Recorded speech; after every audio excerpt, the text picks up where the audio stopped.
Yes, Persilin, good morning ulit sa iyo at eto na po Pilipinas ang lagay ng ating panahon para sa araw na ito.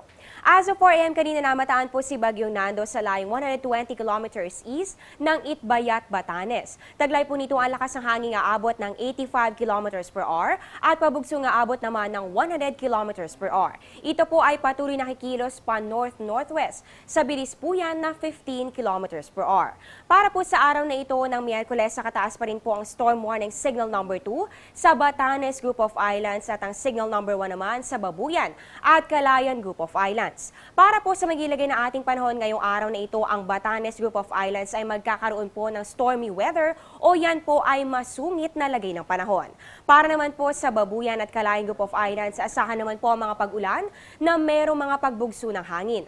At dito naman po sa may Zambales, Ilocos at pati naman po sa may Cordillera, asahan naman po ang maulap na kalangitan na meron pong moderate to heavy rain showers and thunderstorms at ito po ay maaaring magdulot ng pagbaha o pagguho ng lupa. Dito naman sa atin sa Metro Manila at ay tirang bahagi pa po ng Luzon, asahan naman po natin ang maulap rin po na kalangitan na may mahina hanggang sa katamtamang pag-ulan o pagkidlat pagkulog.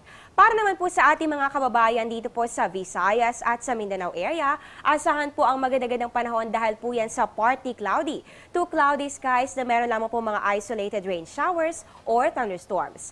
Ayon kay Mr. Manny Mendoza na weather forecaster ng Pag-asa, kung hindi po magbabago ang velocity o yung pagkilos nitong sinando, ito po ay maaring lumabas ng ating Philippine Air Responsibility. Yan po ay bukas o araw po ng Huwebes. Inaasahan pa rin naman na papalakasin pa rin po ni Bagyong Nando itong ating hanging habagat, pero kumpara nitong manakarang araw, hindi naman ganito kalakas ang epekto nito sa atin ngayon. Nakataas pa rin po ang gale warning dito po yan sa western at pati rin po dito sa eastern seaboards ng northern Luzon.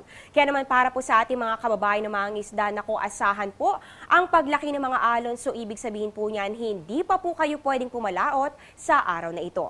At bago po ako magtapos, konting trivia lang muna. Alam nyo ba na ang international name ni Nando ay Kongray?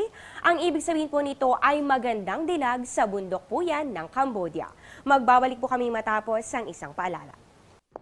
Teng, ang package.